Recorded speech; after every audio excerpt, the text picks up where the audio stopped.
আল্লাহ তাআলা বলছে ফাকাইফা তাত্তাকুনা ইন কাফারতুম ইয়াওমান ইয়াজআলুল বিলদানা শিবা।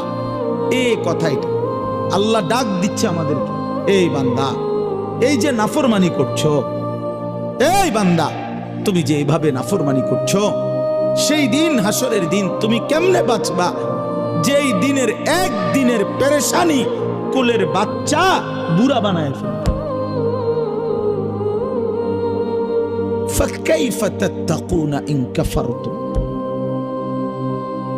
আরে করছোটা কি বান্দা? এক মুসলমান এত মিথ্যা কথা বলে, এক মুসলমান এত চুরি করে, এক মুসলমান এত দুর্নীতি করে, এক মুসলমান এত অন্যায় করে, এত সুদ খায়, এত কিস্তি, এত হারাম। একজন মুসলিম মেয়ে, একজন মুসলিম নারী এত বেপরদা হয়, এত অসভ্য হয়, এত চরিত্র